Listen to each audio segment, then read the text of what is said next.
Hello, welcome to In Process Podcast. I am your host, Leslie Rogers, and I am delighted to have Ms. Rosa Jones. Woo! I have to add in a clap. Welcome, Ms. Rosa. We are so glad to have you. I am going to introduce Ms. Rosa. She has just an amazing wealth of experience, and I want y'all to know about her. But first, I'm going to let her say hello to you all. So, Ms. Rosa. Hello, everyone. Good morning, good afternoon, good evening. I'm so delighted to be here. Thank you so much for having me, Leslie. Yes, it is such a delight. So, Ms. Rosa Jones is a professional counselor. She is an entrepreneur and a spiritual leader. She has over 20 years of experience in mental health, education, and church leadership. Rosa is passionate about bridging the gap between psychology and theology for the liberation of God's people. Come on, somebody. In accordance with her life mission, Rosa is deeply committed to building healing agencies in both secular and religious sectors. She has been married to Jefferson for 20 years, and they live in the Atlanta area with their two twin sons. And so I'm so glad you are here. I actually got introduced to you via social media, and I remember seeing some of your social media posts. And I'm like, man, like the content that you post is so meaningful and intentional. Oh, And thank so you. as I was following, I'm like, oh, this is really, really good. And then I saw you at the conference, and I was like, oh my gosh, this is Rosa Jones in person. So I'm so glad you're here. To our audience, if you all are not already following her on Instagram, Rosa Jones LPC, and can you share any other platforms you're on? Because y'all just need to follow her right away. Yes, you can definitely follow me at Rosa Jones LPC. And then another great um, place to follow is, of course, TikTok and You're a TikTok cool. yeah, getting in there. Facebook for those older folks who like Facebook. And then also, I'm also at the Healing Pros as well. So Okay. that's another great one to follow. Okay, that's amazing.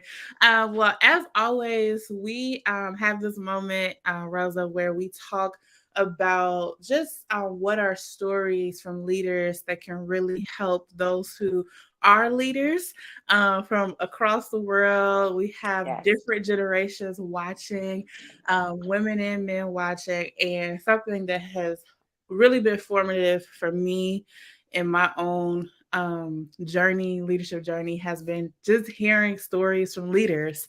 And so I asked this question to most of our guests: what was or what is your in process moment in leadership where you kind of felt like, okay, I feel like it's kind of one of those moments where you feel like you have it all together, and then like boop, like everything is kind of You don't. right. You're like, oh, hold on, what's happening? And so I am so grateful again that you're here. But I would love to hear some of your story of what was your in process moment in leadership. Yeah. I mean, I think that, wow, like a moment, I think they're Right, moments, you know? right. Especially because I'm an entrepreneur, Mhm. which, I started my career in higher education and, working in an educational setting. And then I worked in educational settings and community settings for the first 15 years of my career. Wow. But after the first year of working full time, after I finished, I got my bachelor's and I got my master's, and I was, so excited to start my career because I had been in school full time for 6 years. Yeah. And I was like, yes, I can't wait. And after the first year, I was like, this is so disappointing. Yes.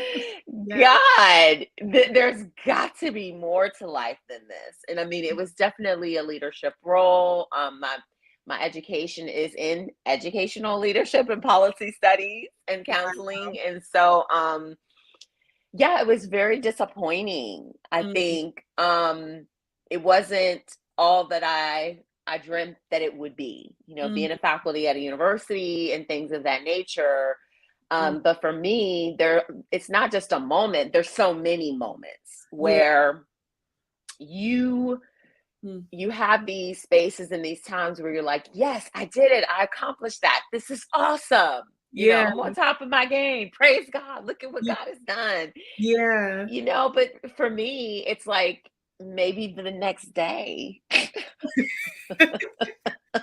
you Yeah. bump into something that Mm, it's not that mountaintop experience. It's mm, something that you have to, kind of go back in a process, if you will, mm, to be able to think, to consider, to pray, to mm, research, to figure out whatever it is that you need to figure out so mhm, that you can keep moving forward. And to me, those are moments that if you really are doing something and pursuing something that is bigger than yourself, that you're mhm. going to encounter over and over again. Wow. And that's a normal part of the process for me Mhm, as a leader, especially as an entrepreneurial leader. That mhm, is the norm. mm, And one of the things that I've learned is how important and critical it is to get comfortable with mm, being in process. mm. Wow. Wow. Ah, Because the whole thing is a process, the yeah. whole thing. Yeah, and you said something so I think profound that I don't think we're allowed to say or we have permission to say within like a hyper kind of like, glorification of our accomplishments on Yes. social media. Yep. And so it's like once I get this degree, once I get this job or, establish whatever it is that I've been building up to and I've told everybody about it. And then I get it and I'm like, oh, what like this like as your word, what you just said, it Yeah. was so disappointing. And I Yes. think what you just said creates so much freedom and it gives us permission to say, actually, this is actually not what I hoped for. It's not how I thought it Yeah. would be. Even though on the outside it looks really good, Yes. and people can be like, "Oh, girl, like just keep on going," like You've got it together. You have the yes, most amazing job. Look at you killing it. yes, yes, And in and you're my like, head, I'm like, oh, yeah, this right, sucks. This really right. sucks. Right. And so I think I'm really curious as to what was your kind of like discernment process. I know you talk about like kind of your knowing on your website of, what helps you kind of discern of like, no, like this ain't it, or I should just kind of push through and you know, Yeah. yeah. Yeah. And I mean, I'm a gut person. Mhm. I am big into like the Enneagram. That's I like was the just really about to ask you that. Okay. Oh yeah, yeah. So anybody who's listening and you're an Enneagram person, I love the Enneagram. I love personality tests in general. And I'm old enough to have kind of experience with lots of the different popular ones over the years of Myers-Briggs, the DISC model, and all that. Enneagram is by far my favorite. And so in the Enneagram, I'm a type 8, a challenger. Hey, yes, yes. And Shout out to our eights. yes, shout out to the 8s out there. We get some bad publicity I sometimes, don't think as right? bad as the ones. I'm a one, so That's my second highest, so I'm with you on that too. okay. Yeah, yeah. Yay. Uh so yeah, for me, I'm a real gut intuition type person and I'm highly contemplative. And Mhm, so um I think, I mean, when I started my career, I was 23, mhm, so I could say that even in the earlier years, I was able to recognize some, kind of the discontentment or the dissatisfaction when Mm, it's just beyond a moment or circumstance, yeah. right? Because we have these moments and these things that happen that are not favorable, not pleasurable, and that's normal. But it's like, are these isolated incidents where I'm feeling like this, or is this just kind of like become the Mm, essence of my life and my lived experience day to day? yes. And I think for me, one of the things that I realized is that, um, the work that I was doing was fulfilling, but only to a certain level.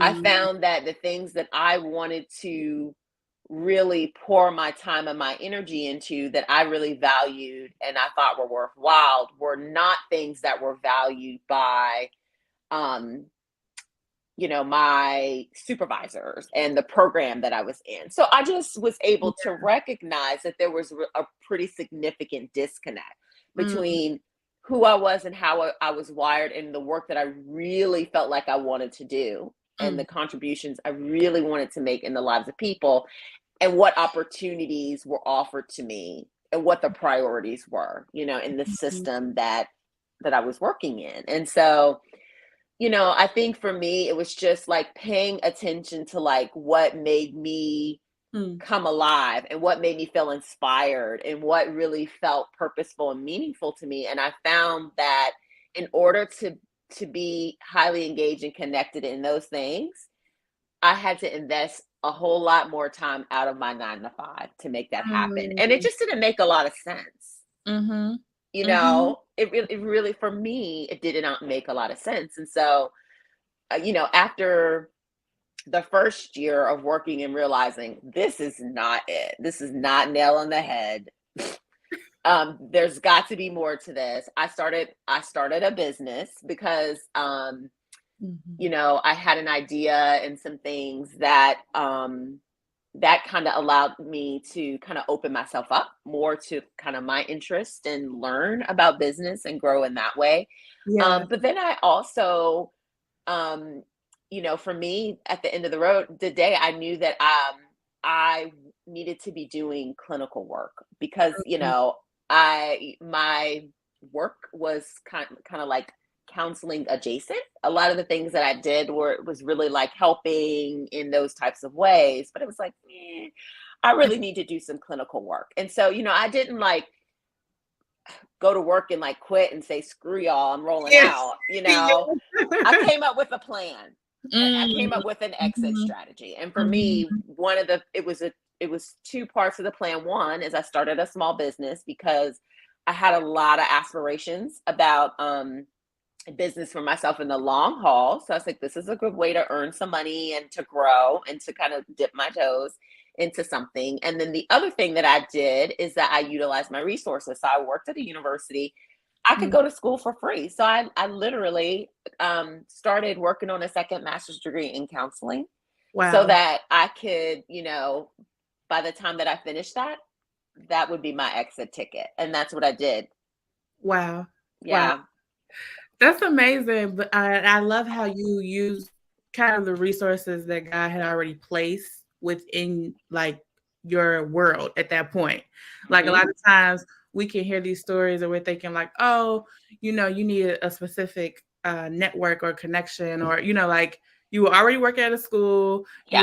like, this was already a dream to be an entrepreneur, and, like, it was kinda like, "Okay, go." Like, this Yeah. is the launch Hmm. pad. Can you speak about joy and work? As you were speaking about kind of like, I don't know if you use the word enjoying this, but I do think there's kind of like this misunderstanding that we kind of have to work and not be fulfilling, Mm-hmm. just, and I think part of that is like, our great grandparents and our great, grandparents, they didn't necessarily Yes. have that privilege to think in that way. But praise God, we do. And then- Amen. and so I would love for you to speak about how that idea that you had of like, no, I actually can enjoy my work. Yeah. Yeah. and I think that is a wonderful question. And in those earlier years, there were definitely elements of my work that I enjoyed. And Mm, so I really honed in on those parts and allowed myself to experience those things and be fully present with it. But in addition to that, I think in that season, the other thing that I learned is that my work doesn't have to be this number one thing that brings me joy and fulfillment. That's mhm, actually not the mhm, it mhm. doesn't have to be the end all be all. And Yeah, so, yeah. I think that um it's one of those things that as you're working, you kind of have to, depending on where you are in space and times and seasons, find the balance. Mm, I can't say that all of the work that I've done has had me on cloud nine and it's been enjoyable yeah. 100% of the time. Even after I pivoted out of, kind of that first career into the next one. Mm, um, I think that all work, it comes with the good, the bad, and the ugly. Even if you are finding yourself doing something that you feel like you're exactly created to do, which is the space that I'm in now and that I have mm, been in the last five mm, years, mhm. there's still going to be parts of it that just don't bring you joy. Yeah. And so I think the conversation about joy in work is an interesting one because Mm, it's funny. I really, as I'm getting older, um, I really try to be careful about um, the making this like over connection between what it is that I do and who it is that I am. mm, So our mhm. tendency in American culture and especially like American Western Christianity is such a work-based mentality, Yeah. right? And Mhm, so, God created me and he's assigned me to do good things, great things in the earth, but that's not the foundation of my value, right? mhm, And so it's mhm, tricky, right? And so if that's not the foundation of my value, I also know that I need to be careful about how much power I give that, what yeah. I do over how it is that I choose to feel and experience my life. Mm, But and mhm, it's a thin mhm, line though, mhm, because I'm a worker. Naturally, very naturally, I attribute a lot of um, who it is that I am to what it is that I do. But I'm learning, mm, the older that I get, that that's something that I really need to watch. mhm, Because what happens if for some reason the mhm. Lord purposes that I'm not able to do that anymore? Yeah. That's where identity crisis comes in. And people don't, they thought they had themselves figured out. They thought they knew who they were and what this was all about. Mhm, And they may get stripped of something. And then it's like, well, if that was the source of your joy, mhm. good luck there. So, I don't know. It's Yeah. like, it's like, how do you strike that balance? I think that I love, your Mm, point of how we have the privilege of, unlike some of our ancestors, to choose mhm. work that is fulfilling and that is connected to what we believe that God has called us to do. I think Yeah. that all people should do that. Mhm, That you should find something that resonates with like who you are and what you're assigned to do. That's a really good fit for you. mhm. Um, and yeah, because the challenge with not doing that is that for most of us, we're going to spend more time working than we do doing anything else in this life. Mhm, I mhm. spend more time working than I spend with my family. I spend Yeah. more time working most days than I do sleeping, Yeah. Yeah. vacationing. And so, you should choose wisely, Mhm, you know, mhm, and something and mhm. make it something that's good, that's connected to what you believe that God has called and purposed you to do. Mhm, mhm. You are, yeah, you're dropping so many gems, and so I I hope our listeners have notes, are taking notes because, what you just said is very, unpopular, Oh yeah. and Uh-huh.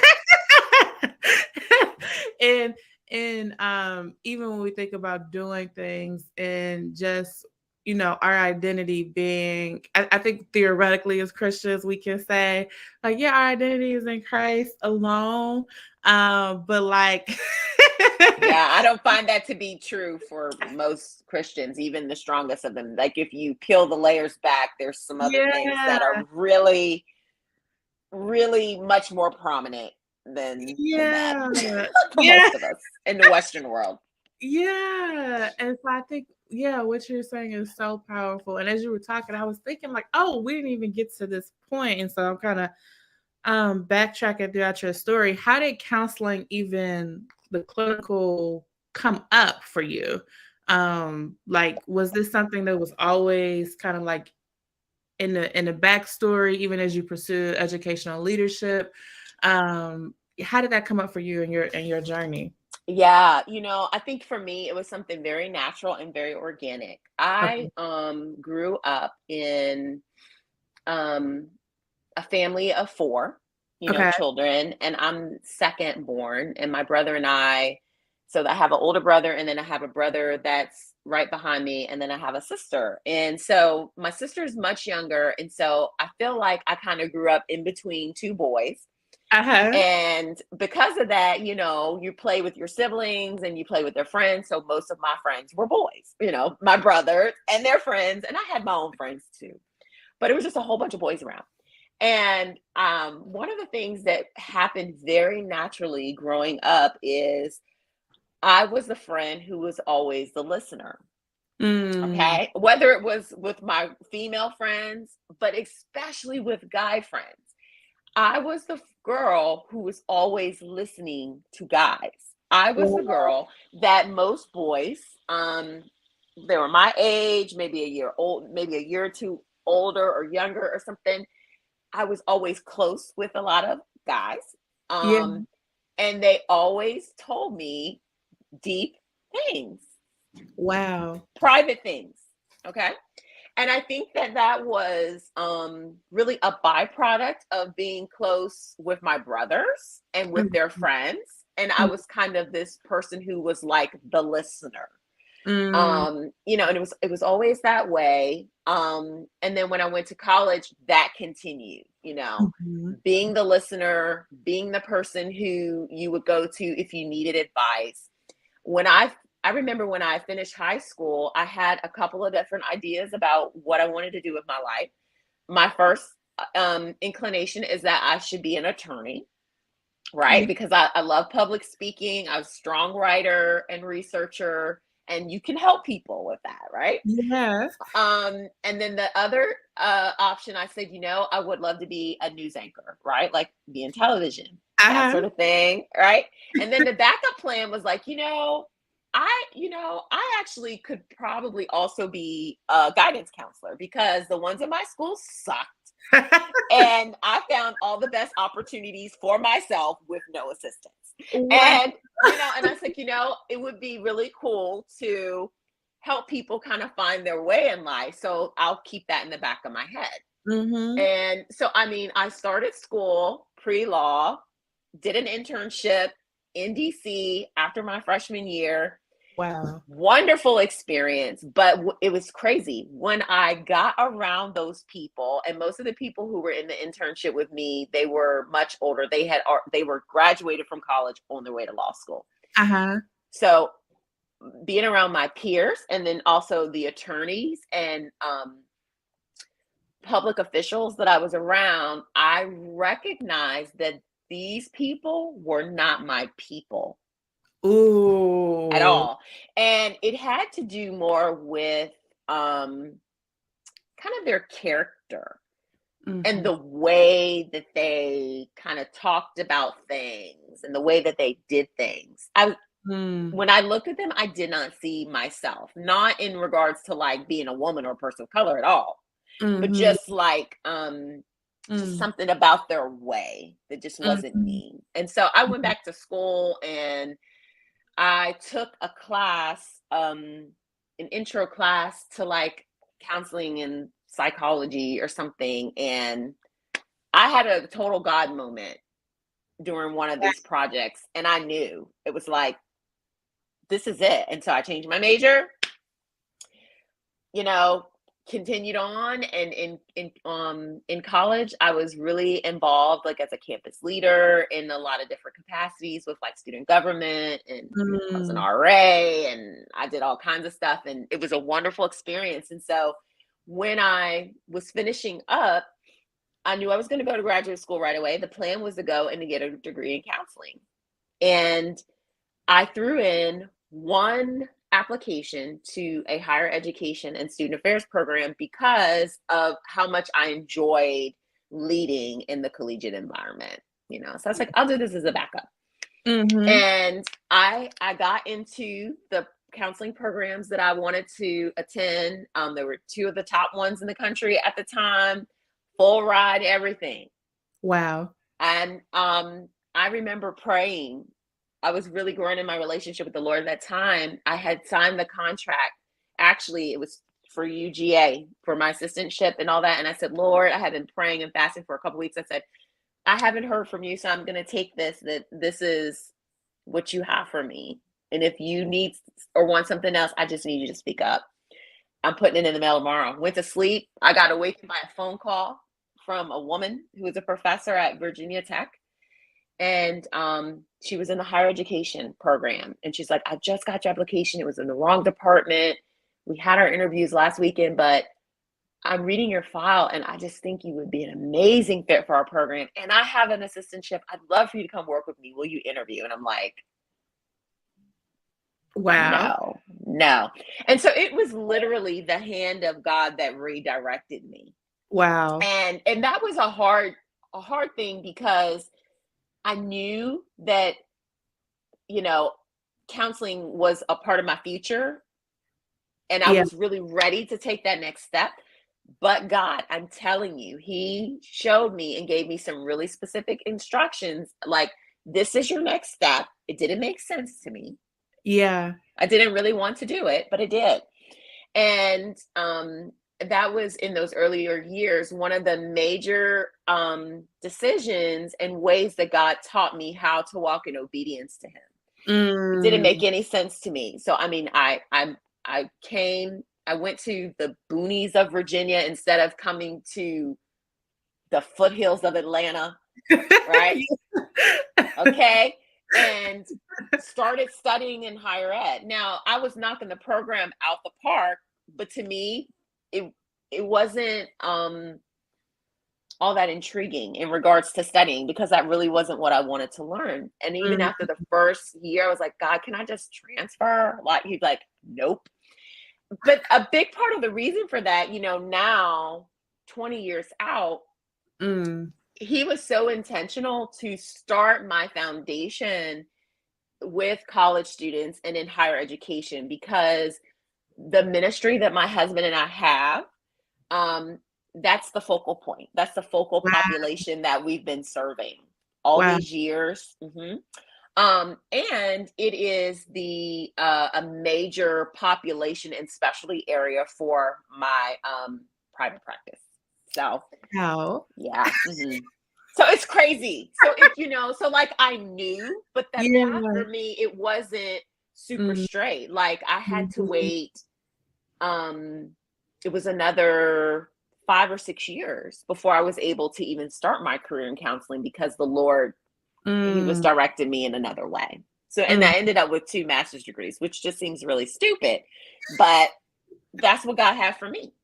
Yeah. So yeah, it was about, learning how to walk in that Mm. obedience, and Mhm. trusting Him in the process. Mm. Man, it didn't make sense. Wow, that is so thank you for sharing that, Rosa, because I think that really blessed me and encouraged me. And I'm sure our listeners are encouraged by it. That it's not necessarily that picture on social media was like your plan for your life is like this straight line, and then it's like God's plan is like it's just an encouragement of, Yeah. we don't necessarily have these we can think we could just replicate models, like, it's like, no, No. No, not really. um, you mentioned about I don't know at what point this was in your life, but I was fascinated by it because you were saying that a friend encouraged you to open and start your own business. And I don't know if that was at that same point, but you were saying like I have been leading in all of these spaces, and you're like, I wasn't able to help myself. And I think as leaders, that was a really vulnerable and powerful statement for you to say. And it's often true for us is that we can Yes. help a million other people Yeah.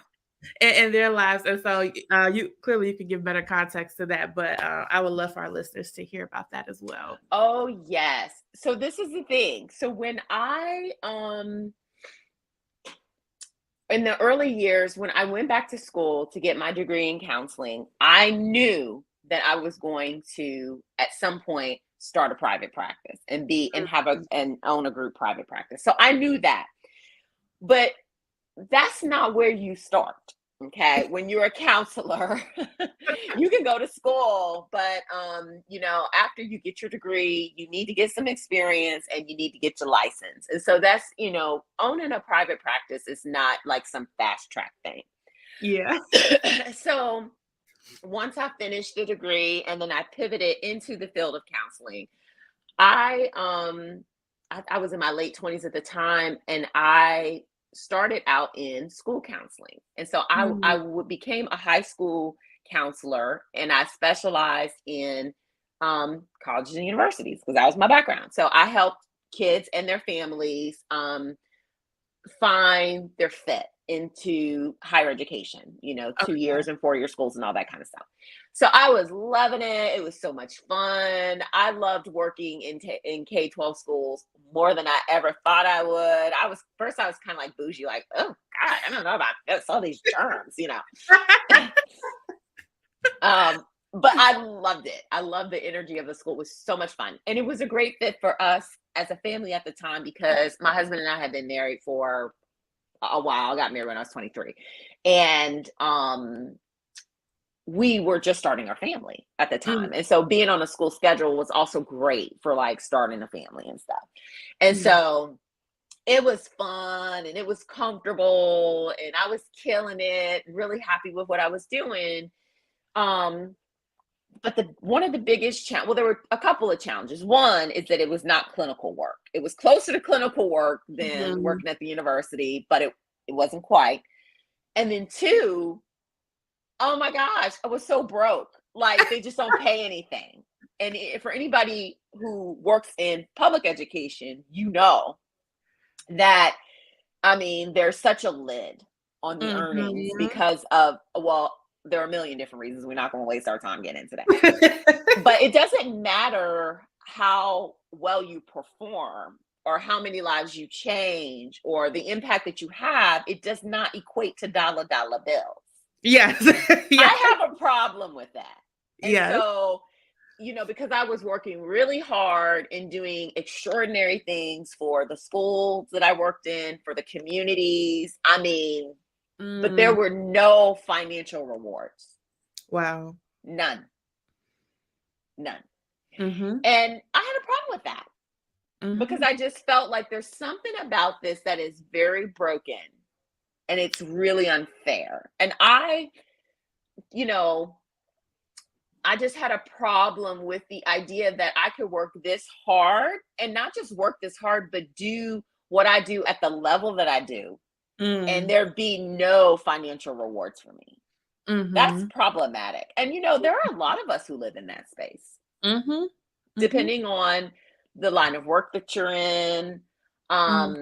It was just crazy. And so I got to the point where, I think by that time, both of my kids were like out of diapers. I had them like back to back. And it's very overwhelming to work full time and then raising 2 kids and all this stuff. It was just a lot going on. But it was just, I was just at a point where I was just tired of that. I just felt very devalued, not because the people that I worked with and the families and the children that I served didn't value me. That wasn't the case. It was because the system that I worked in did not value me. Yeah, Mhm. and they didn't value any of the other mostly women who work in this field. Our country doesn't value educators. And you Mhm. know, I was just like, why am I doing this? You know, at Mm. some points this needs to stop. I know what my goals are and my dreams are. And Mhm. at some point I'm going to have to get out of here and get back to it. And it was crazy. I Mm. wanted to start my residency and um had this job offer, right? Where I could do that, but I was going to have to take a pay cut, right? And I was kind of freaking out because I have two kids in daycare. You know, I think Yeah. my husband was in school at the time, actually, full time. So I was just like, I don't know about this. I mean, we are just making these ends meet. How can I do this? And I was just like going back and forth and trying to figure all the things out and blah blah blah. And I remember one of my friends, she was actually a client of mine. I had a fitness business at the time. I used to be a personal trainer and taught Wow. like group exercise. And so there was this lady, this little cute old Baptist lady I just adored. She came to all my classes. And then after class one day, she was like, you just seemed a little, you don't seem quite like yourself. Are you okay? And I started crying. And I just told her what was going on. Her name was Carrie. And I was like, Carrie, and I'm just like, this is so hard. And this is what's happening and blah, blah, blah. And she just looked at me and was just like, sometimes you just need to trust God. It sounds like it's time for you to jump. Mm. Sometimes you just need to trust God. And she's Mm. like, I know you have this goal to have this practice, but what you got to realize is that if you're not willing to take a risk now Mm. in something smaller, you know, how are you going to be willing to take the risk when it's time for you to bigger things? She's like, I just really feel like it's just time for you to take a risk and trust God. Wow. Yeah. And that was it. Carrie spoke it. And I did. You know, I left the school and, you know, Wow. everything that I knew and, you know, got myself repositioned to Mm. do the work that would allow me to get the license. And I did that. It took me about 3 years to get the license. And you know, I was at that point, I was working in community mental health and again, doing a lot of great work, serving a lot of Mhm. people, not making great money. And it was just wearing me out. It was exhausting. And you know, once I had the license, it was just kind of like, I have enough experience. I'm Mhm. out. I'm out. I'm Yes. out. Yes. And the Lord and all of his goodness, I mean, he just orchestrated things in such a way that it was Mm. he laid everything I needed right out before me. Wow. He laid Shout it out all to out. Carrie. Right. The carry, how the Lord places carries in our lives. I mean, it was just what I needed, you know, and we laugh about it now because, you know, like that was, I don't know, like I was in maybe what, 2014? That was nearly 10 years ago. Wow. Hmm. Wow. You know, what I love, like at number one, I wish we could play Travis Green intentional because your story is like God, you know, is clearly like God's like intricate, like just hand throughout your Yes. entire story. And I love how through each moment you were like, no, I was thinking like what? Like, and I think that's even powerful too, Rosa. Like it sounds very Mm, basic, but I love how you were like, no, I want to do this. And I just again I think we don't necessarily give ourselves permission to yeah. think, to pause, to reflect, to Yes. and even for you to say like there are no monetary rewards. There will be no bonus or raise. Like No. that even in and of itself is like again, you should just suffer through it and not, and I No, my mama did that. think No, thank you. And here's my issue. It's like if we are going to believe God mm, for generational wealth, mm, to be kingdom financiers, mm-hmm, to do all of these things, mm, how can I really believe that and sit here mm, mm-hmm, and do nothing? mm-hmm. and do nothing. I just feel like it's poor stewardship. If you have, God has placed a gift in you and he has given you power. Wow. He is the one who gives you power to create wealth. Mm-hmm. We can trust him, but we also have work to do. And so I Mm-hmm. just felt like, you know what, this is just wasteful. Wow. This is wasteful. Wow. Y'all wasting my time and there's money to be made. Yes. My Wow. children ain't gonna be broke and have to pay for everything like I did. Mm-hmm. Mm-hmm. Mm-hmm. I love it. I love it. I love it so much. Um, this has been so rich. Are there any final words that you would give to our listeners who, again, they really are, most of our listeners are millennials, who may be in a career right now, and they may be thinking like, yeah, I don't know, or they may be like loving it and thriving it. Again, Yes. I want to make sure we address all of our listeners. We do have all generations listening, but is there any advice that you kind of feel like I wish I could give this to myself, back then? Yeah, I don't know. I think the biggest thing I would say is, to really dream, and Mm, not just dream, but to write down your vision and your dreams and your goals. mm, There is a lot of evidence that supports um, writing down our dreams and our goals, mm. because actually the act of writing it down significantly increases the probability that you will accomplish them. Wow. And so I think, I love the word intentionality. Be intentional about what it is that you desire and what it is that you're believing God for. Write it down. Write it down with some timelines. Not Wow. because you can control time, but you need to get some things connected in your heart and your head that you can talk with God about and contend with him for, and Mm, to seek him, and then to also utilize the resources and the voices that he's placed in your life to work through that. And I find that a lot of mhm, people um mhm, don't do that, or mm, they underestimate the power of a plan, mm, mhm, the mhm, power of a written word and a spoken word. And mm. so I would say that for sure. And then I would also say just to enjoy your journey and your process. Yeah. I think I'm the type of person who is like um obsessively forward thinking, right? Uh-huh. I mean, I used to say, it was funny, like now I work for myself, and it's hilarious. We were doing our quarterly meeting with my business, one of my businesses, and it was my 5-year anniversary, and everybody was like, "Yay!" And Yeah. I said, "This is the longest I've ever worked anywhere," and we all bust out laughing, right? Because Uh-huh, I've never been like super satisfied with any of the places that I've worked long enough to stay. Now that I yeah. work for myself, I ain't going nowhere.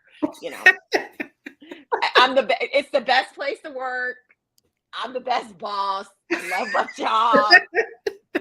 My earning potential is unlimitless. Like, and so we Wow. were cracking up laughing. But, one of the things that I really do appreciate, even though, I was like 15 years into my career until I started the business that I really always dreamed of. Mm, It wasn't getting the license and starting the business that made me successful. mhm. The thing that really set me apart in the industry and the market where I worked was actually the depth of my experience. Wow. And, and really having the time in the years inside of agencies and in the community, and having, kind of that social capital and that influence and the knowledge to make great decisions, Mhm, and knowing how to navigate these different systems because I've worked in them. Do mhm, not despise where you are. mm. Take the time that God has given you in the places and spaces where he's assigned you. Take full advantage of it. Learn your craft well. Yeah. invest the time and the energy to, learn all that you can, because it's all a part of a package that is preparing you for that bigger thing that God has for you. And it's so funny because when people, um, in where my practice is located in Virginia, people would just be so like amazed by the results that they could get, or what I could do with their child, or the Mhm. recommendations that I would make. And they're just like, how? And it's like, it's in there, and that all of that depth and that wealth is a part of what I've received by Mhm. taking the path that Mhm. God has for me. And I thank God for that. So Mhm. don't Mhm. despise the journey. Wow. Wow. Well, y'all, again, please follow Rosa Jones. LPC, I'm speechless, which is rare. Um, but thank you so much, Rosa. This has been an honor and a pleasure to sit and to hear all of the wisdom that God has given Oh, you. And so, listeners, please follow her on social media. She's on TikTok and Instagram and Facebook, Rosa Jones LPC. Thank you all so much for listening, and we will see you next time. All right. bye Thank you. bye.